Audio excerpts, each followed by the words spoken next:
रात के 2 बज रहे हैं। कमरे में बिल्कुल सन्नाटा है। सिर्फ सीलिंग फैन की हल्की सी आवाज आ रही है। तुम्हारे बगल में तुम्हारा पार्टनर गहरी नींद में है। अचानक उसके फोन की स्क्रीन पर एक नोटिफिकेशन लाइट ब्लिंक करती है। तुम्हारा दिल एक पल के लिए रुक जाता है। तुम्हारे सीने में वो अजीब सी जलने वाली चुभन क्यों होने लगती है? तुम अपना फोन छोड़कर चुपके से उसका फोन चेक करने की उस बेचैनी, उस भयानक बेचैनी से क्यों हार जाते हो? क्या तुमने कभी सोचा है कि जिस इंसान को तुम सबसे ज्यादा प्यार करते हो, उसी पर सबसे ज्यादा शक क्यों करते हो? ह्यूमन साइकोलॉजी और एवोल्यूशन हमें बताता है कि जलन कोई बुरी नीयत से पैदा नहीं होती। ये असल में एक पुराना सर्वाइवल मैकेनिज्म है। आदिमानव के समय में जब कबीले होते थे तो अपने पार्टनर को किसी और के पास जाने से रोकना सर्वाइवल के लिए जरूरी था। उस वक्त जो लोग थोड़े पजेसिव थे, उनके जीन आगे बढ़े। लेकिन आज की इस मॉडर्न दुनिया में यही सर्वाइवल मैकेनिज्म एक ट्रैप बन चुका है। हमें लगता है कि हम जलन दिखाकर या कंट्रोल करके अपने रिश्ते को बचा रहे हैं, लेकिन ये वो जहर है जो कड़वा नहीं लगता, इसलिए लोग इसे पीते रहते हैं। जब तुम किसी पर 24 घंटे नजर रखते हो तो तुम उसे नहीं, खुद को एक मानसिक जेल में डाल रहे होते हो। और इस जेल से बाहर निकलने का रास्ता किसी मॉडर्न रिलेशनशिप काउंसलर के पास नहीं है। इसका रास्ता हमें वो इंसान दिखा सकता है जिसने अपनी पूरी जिंदगी एक असली जेल में एक गुलाम की तरह बिताई थी। रोम, लगभग 50 एडी का समय। रोम से दूर फ्रिगिया, आज का टर्की का एक छोटा सा शहर था हियरापोलिस। वहां एक बच्चा पैदा होता है। उसकी माँ एक गुलाम थी, इसलिए वो भी पैदाइशी गुलाम ही था। उसका असली नाम क्या था, ये इतिहास के पन्नों में कहीं खो गया।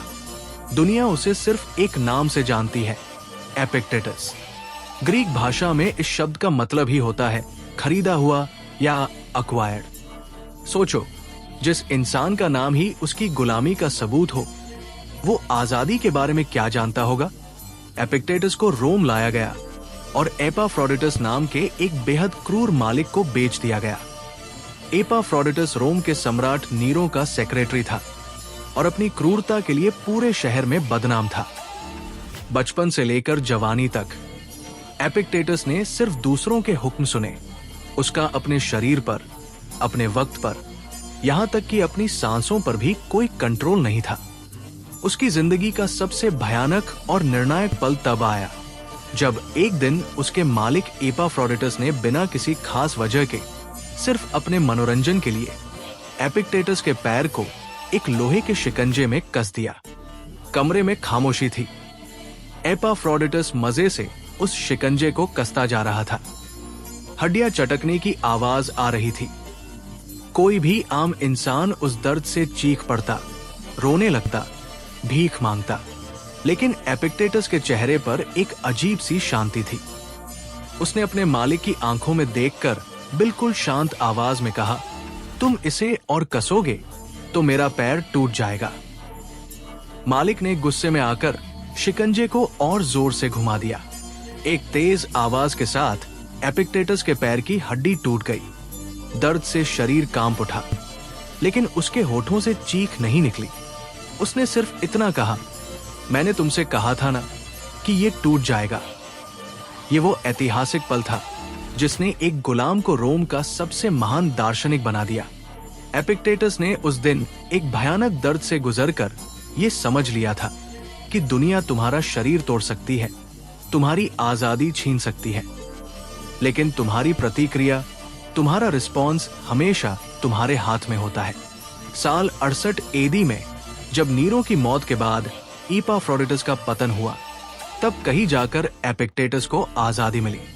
लेकिन शारीरिक आजादी मिलने से बहुत पहले वो मानसिक आजादी पा चुका था। बाद में जब सम्राट डोमिशियन ने सभी फिलोसफर्स को रोम से निकाल दिया, तो एपिक्टेटस को अपना सब कुछ छोड़कर निकोपोलिस भागना पड़ा। उसने सब कुछ खोया, पावर, इज्जत, अपना घर, लेकिन उसने अपना दिमाग कभी नहीं खोया। यही उसका सबसे बड़ा हथियार था। अगर तुम भी अपने रिश्तों में खुद को ऐसी ही किसी मानसिक गुलामी या इनसिक्योरिटी से गुजरते हुए देख रहे हो, या गुजर चुके हो तो लाइक बटन दबाओ, सब्सक्राइब करो, नोटिफिकेशन ऑन करो और नीचे कमेंट करो। मेन एपीएनई भाग्य का आर्किटेक्ट हूं। एपिक्टेटस का सबसे पहला और सबसे कड़वा सच, जिसे हम dichotomy of control, dichotomy of control कहते हैं, वो तुम्हारे हर शक और जलन का इलाज है। उसने कहा था, दुनिया में दो तरह की चीजें होती है, एक वो जिन पर हमारा कंट्रोल है और दूसरी वो जिन पर हमारा कोई कंट्रोल नहीं है।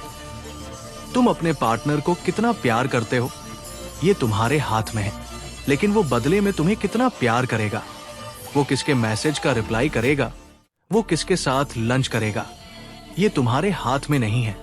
इसे एक भारतीय उदाहरण से समझो। एक सूखी रेत की मुट्ठी की तरह, अगर तुम रेत को हाथ में हल्के से रखोगे तो वो वही टिकी रहेगी, लेकिन अगर तुम डर के मारे उस मुट्ठी को जोर से भींचने लगोगे तो रेत तुम्हारी उंगलियों के बीच से फिसल कर नीचे गिर जाएगी। तुम जितना कंट्रोल करने की कोशिश करोगे तुम उतना ही उसे खो दोगे। अब दो कहानियों का कंट्रास्ट देखो। एक तरफ है आर्यन और श्रुति। आर्यन को श्रुति पर भरोसा है, वो उसे उसका स्पेस देता है, उसके दोस्तों के साथ जाने पर सवाल नहीं करता। ये सही इस्तेमाल है। इसका नतीजा ये होता है कि श्रुति को उस रिश्ते में आजादी महसूस होती है और वो आर्यन के और करीब आ जाती है। दूसरी तरफ है विकास और नेहा। विकास हर घंटे नेहा को कॉल करता है, ऑनलाइन हो तो रिप्लाई क्यों नहीं किया, किससे बात कर रही थी, ये उसके रोज के सवाल है। विकास ये सब इसलिए कर रहा है क्योंकि वो नेहा को खोने से डरता है, लेकिन कॉग्निटिव डिसोनेंस की वजह से नेहा का दिमाग इस कंट्रोल को प्यार नहीं बल्कि घुटन समझने लगता है। वो विकास से झूठ बोलना शुरू कर देती है, सिर्फ अपनी थोड़ी सी शांति बचाने के लिए। विकास की जलन ने उसी झूठ को पैदा कर दिया जिससे वो सबसे ज्यादा डरता था। एपिक्टेटस ने कहा था, इंसान चीजों से परेशान नहीं होता बल्कि उन चीजों के बारे में अपने विचारों से परेशान होता है। जब तुम्हारा पार्टनर किसी और से हंसकर बात करता है तो वो सिर्फ बात कर रहा है, ये एक फैक्ट है, लेकिन तुम्हारा दिमाग जो कहानी बनाता है कि शायद वो मुझे छोड़ देगा, ये तुम्हारा जजमेंट है और यही जलन पैदा करता है। मॉडर्न इंडिया में देखो, कितने ही रिश्ते सिर्फ इसलिए टूट जाते हैं क्योंकि लोगों ने अपने पार्टनर के सोशल मीडिया पासवर्ड्स मांग लिए। क्या पासवर्ड लेने से लॉयल्टी आती है? नहीं। वफादारी कोई ऐसी चीज नहीं है जिसे तुम कैमरे लगाकर या फोन चेक करके जबरदस्ती हासिल कर सको। ये एक ऐसा चुनाव है जो तुम्हारा पार्टनर हर दिन करता है, तुम्हारे बिना कहे। अगर तुम भी उस दौर से गुजरे हो जहां तुमने चीजों को कंट्रोल करने की कोशिश में उन्हें खराब कर दिया, तो लाइक बटन दबाओ, सब्सक्राइब करो, नोटिफिकेशन ऑन करो और नीचे कमेंट करो। मेरी स्टेबिलिटी मेरी सबसे बड़ी गलती थी। अब एक दूसरा सच सुनो जो शायद तुम्हें बहुत चुभेगा। हम अक्सर सोचते हैं कि जो चीज हमारी है उस पर हमारा पूरा अधिकार होना चाहिए, लेकिन ये कन्वेंशनल विजडम पूरी तरह गलत है। जलन का असली कारण प्यार नहीं होता, बल्कि ये ईगो और पोजीशन का एक टॉक्सिक मिक्सचर है। कॉर्पोरेट दुनिया का एक पैटर्न देखो। 3 बड़ी कंपनियां थी, ब्लॉकबस्टर, कोडक और नोकिया। इन तीनों ने एक ही गलती की। जब दुनिया बदल रही थी तो इन्होंने अपनी पुरानी मोनोपोली, एकाधिकार को मुट्ठी में भींच कर रखने की कोशिश की। बस्टर ने नेटफ्लिक्स को रिजेक्ट कर दिया क्योंकि उसे लगा कि लोग हमेशा डीवीडी रेंट करने उसके स्टोर में ही आएंगे। कोडक ने डिजिटल कैमरा छुपा दिया क्योंकि उसे अपनी रील वाली मोनोपोली छीनने का डर था। नोकिया ने अपने क्लोज सिम्बियन ओएस को पकड़े रखा क्योंकि उसे लगा कि वो यूजर्स को अपने इकोसिस्टम में कैद रख सकता है। नतीजा, जो कंट्रोल करता है वो टूट जाता है। रिश्तों में भी यही पैटर्न रिकग्निशन ट्रैप काम करता है। तुम सोचते हो कि अगर तुमने अपने पार्टनर को किसी नए इंसान से मिलने से रोक लिया तो तुम्हारा रिश्ता सेफ है, लेकिन असल में तुम एक क्लोज्ड इकोसिस्टम बना रहे हो जो बहुत जल्दी दम तोड़ देगा। साइकोलॉजी इसे ईगो डिप्लीशन ईगो डिप्लीशन कहती है। जब तुम अपनी सारी मेंटल एनर्जी सिर्फ इस बात पर खर्च करते हो कि तुम्हारा पार्टनर क्या कर रहा है, तो तुम्हारे पास खुद के विकास के लिए कोई एनर्जी नहीं बचती। तुम अंदर से खोखले हो जाते हो। तुम सिर्फ एक जासूस बनकर रह जाते हो। अगर तुमने भी कभी इस तरह के पैटर्न में खुद को फंसा हुआ पाया है तो लाइक बटन दबाओ, सब्सक्राइब करो, नोटिफिकेशन ऑन करो और नीचे कमेंट करो, मेन वो पैटर्न तोड़ा जिसने मुझे रोका था। इतिहास का पन्ना पलट कर देखो तो तुम्हें समझ आएगा कि सिर्फ इंसान ही नहीं, बड़ी बड़ी सभ्यताएं भी इसी शच और जलन की वजह से मिट्टी में मिल गई। जब भी किसी ताकतवर इंसान ने कंट्रोल खोने के डर से शत को अपना हथियार बनाया, उसने खुद अपने साम्राज्य की कब्र खोदी। रोम के उसी सम्राट डोमिशियन की कहानी याद है, जिसने एपिक्टेटस को देश से निकाला था। डोमिशियन रोम का सबसे ताकतवर आदमी था, लेकिन वो अपने ही डर का सबसे बड़ा गुलाम था। उसे हमेशा लगता था कि कोई उसके खिलाफ साजिश कर रहा है। उसकी पैरानोया इतनी बढ़ गई थी कि उसने अपने महल की दीवारों पर फेंगाइट नाम का एक ऐसा चमकीला पत्थर लगवा दिया था जो शीशे की तरह काम करता था। वो जब भी चलता तो दीवारों में देखता रहता कि कहीं कोई पीछे से चाकू लेकर तो नहीं आ रहा। उसने शच के बिना पर अपने सबसे वफादार सेनापतियों और यहां तक कि अपने परिवार के लोगों को भी मरवा दिया। नतीजा क्या हुआ? उसके इस अंधे शच ने सच में लोगों को उसका दुश्मन बना दिया और आखिरकार साल 96 एडी में उसके अपने ही स्टाफ ने, जिन पर वो सबसे ज्यादा नजर रखता था, उसकी हत्या कर दी। भारतीय इतिहास में भी इसका सबसे क्रूर उदाहरण हमें औरंगजेब के रूप में मिलता है। औरंगजेब ने सत्ता के लिए अपने पिता शाहजहां को कैद किया और अपने भाइयों का कत्ल किया। लेकिन जो इंसान धोखे से पावर में आता है वो कभी चैन से नहीं सो सकता। औरंगजेब ने अपनी पूरी जिंदगी इसी शच में बिताई कि कहीं उसके बेटे भी उसके साथ वैसा ही ना करें जैसा उसने अपने बाप के साथ किया था। उसने अपने ही बेटों मुअज्जम, बहादुर शाह प्रथम और आजम पर हर वक्त जासूस लगा रखे थे। मुअज्जम को तो उसने शक के बिना पर 7 साल तक कैद में रखा। इस भयानक जलन और शच ने मुगल साम्राज्य की नींव को अंदर से खोखला कर दिया। जब औरंगजेब मरा तो उसके बेटों में वो विश्वास और लीडरशिप बची ही नहीं थी जो इतने बड़े अंपायर को संभाल सके। जिस साम्राज्य को बनाने में सदियां लगी थी, वो औरंगजेब के शच की आग में कुछ ही दशकों में राख हो गया। इतिहास चीख चीख कर कहता है कि शच से तुम शरीर को कैद कर सकते हो, लेकिन निष्ठा और वफादारी को हमेशा के लिए खो देते हो। अगर तुम इतिहास के इन पन्नों से सीखकर अपने वर्तमान को बचाना चाहते हो तो लाइक बटन दबाओ, सब्सक्राइब करो, नोटिफिकेशन ऑन करो और नीचे कमेंट करो। मेन इतिहास से सीखता हूं और इसलिए AAG हूं। आज की इस मॉडर्न दुनिया में ये जलन और भी ज्यादा खतरनाक हो गई है क्योंकि अब हमारे पास टेक्नोलॉजी का हथियार है। साल 1992 में इवोल्यूशनरी साइकोलॉजिस्ट डॉक्टर डेविड बस ने यूनिवर्सिटी ऑफ टेक्सास में एक लैंडमार्क स्टडी की थी। उन्होंने इंसान के दिमाग में जलन के मैकेनिज्म को स्टडी किया। उनकी रिसर्च ने साबित किया कि जब इंसान जलन महसूस करता है तो उसके दिमाग का अम्यगदला, जो डर और खतरे को प्रोसेस करता है, पूरी तरह से हाईजैक हो जाता है। इस एमिगडाला हाईजैक के दौरान इंसान का लॉजिकल दिमाग यानी प्रीफ्रंटल कॉर्टेक्स काम करना बंद कर देता है। इसलिए जब तुम जलन में होते हो तो तुम वो बातें बोल जाते हो या वो हरकतें कर देते हो जिनका तुम्हें बाद में भयानक पछतावा होता है। आज के समय में सोशल मीडिया इस एमिगडाला को 24 घंटे ट्रिगर करता रहता है। Last seen, read receipts, online status, ये सब हमारे दिमाग के लिए एक डिजिटल जहर है। गुड़गांव में रहने वाले एक मॉडर्न कपल आरव और मीरा का ही उदाहरण ले लो। दोनों कॉर्पोरेट में काम करते थे। आरव को मीरा के एक कलीग से इनसिक्योरिटी थी। उसने मीरा से बिना पूछे उसका व्हाट्सएप वेब अपने लैपटॉप में सिंक कर लिया। वो ऑफिस में बैठे बैठे हर वो मैसेज पढ़ता था जो मीरा किसी को भेजती थी। कुछ हफ्तों तक उसे कुछ नहीं मिला, लेकिन कंफर्मेशन बायस की वजह से उसका दिमाग लगातार सबूत ढूंढ रहा था। एक दिन मीरा ने अपने कलीग को मैसेज किया, आज की प्रेजेंटेशन के बाद कॉफी पीते हैं, बहुत स्ट्रेस है।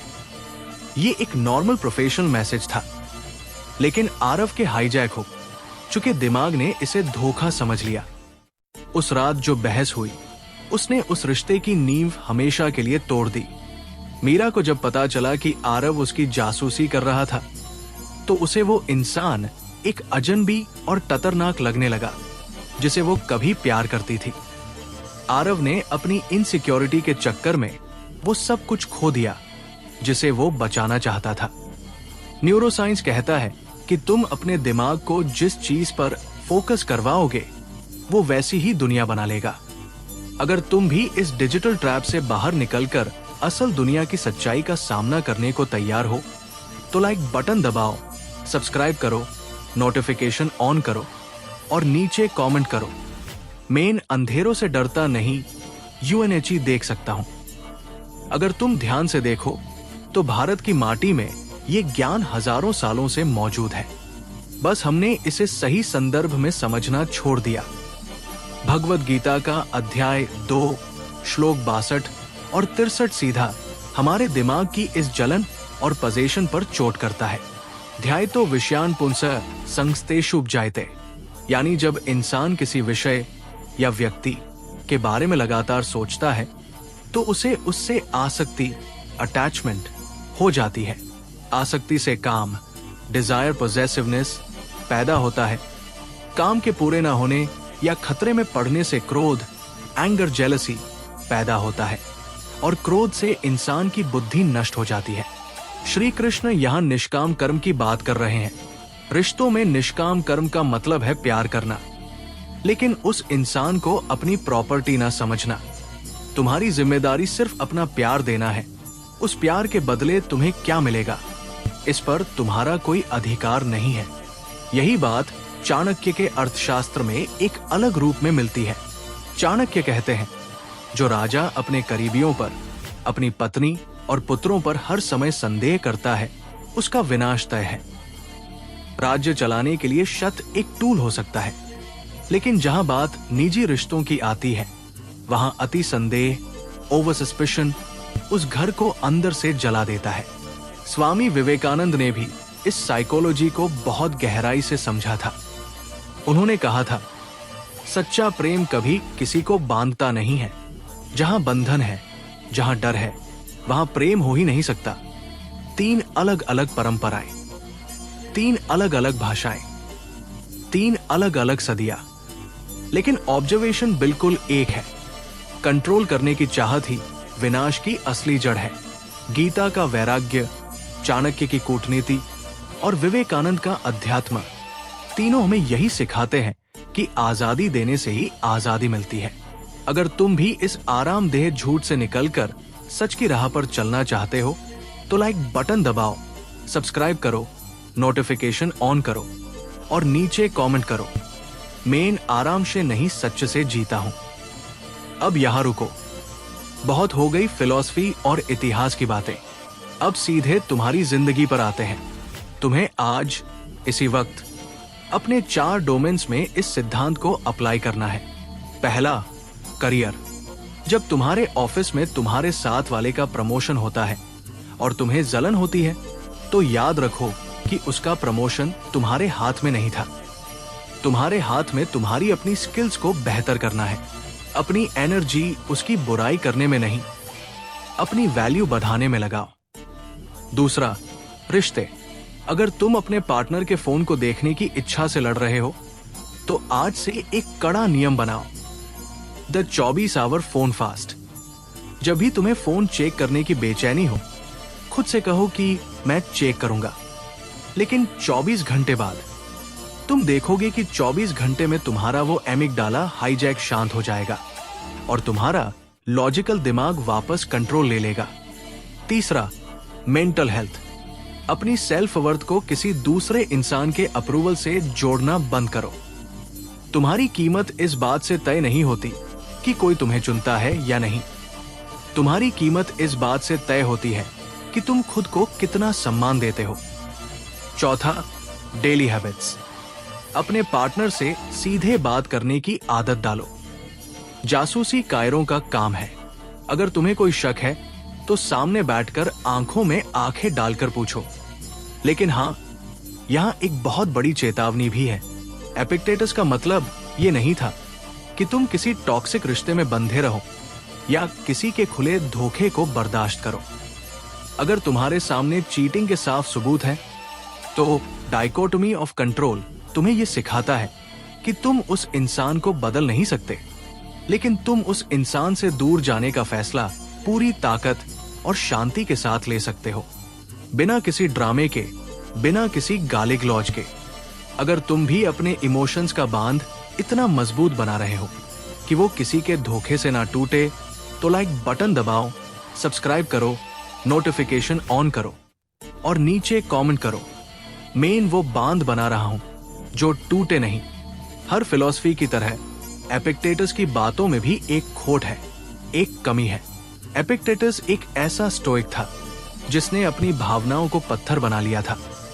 उसने कहा था कि अगर तुम्हारी पत्नी या बच्चे की मौत हो जाए तो तुम्हें यह कहना चाहिए कि मैंने उन्हें वापस कर दिया। लेकिन क्या एक आम इंसान के लिए यह मुमकिन है? नहीं। हम खून और मांस के बने इंसान हैं। हमें दर्द होता है जब कोई हमें इग्नोर करता है या किसी और को अहमियत देता है, तो जलन की वो सुई हमारे दिल में चुभेगी ही। एपिक्टेटस यह गलत था कि इंसान पूरी तरह से अपने इमोशंस को खत्म कर सकता है, लेकिन कॉन्सेप्ट और कैलकुलेशन का असली विजडम यह है। जलन का चुभना एक बायोलॉजिकल रिएक्शन है, लेकिन उस चुभन के बाद तुम क्या एक्शन लेते हो वो तुम्हारा चुनाव है। तुम्हें पत्थर नहीं बनना है, तुम्हें सिर्फ अपनी उस जलन को अपने एक्शंस का स्टीयरिंग व्हील नहीं देना है।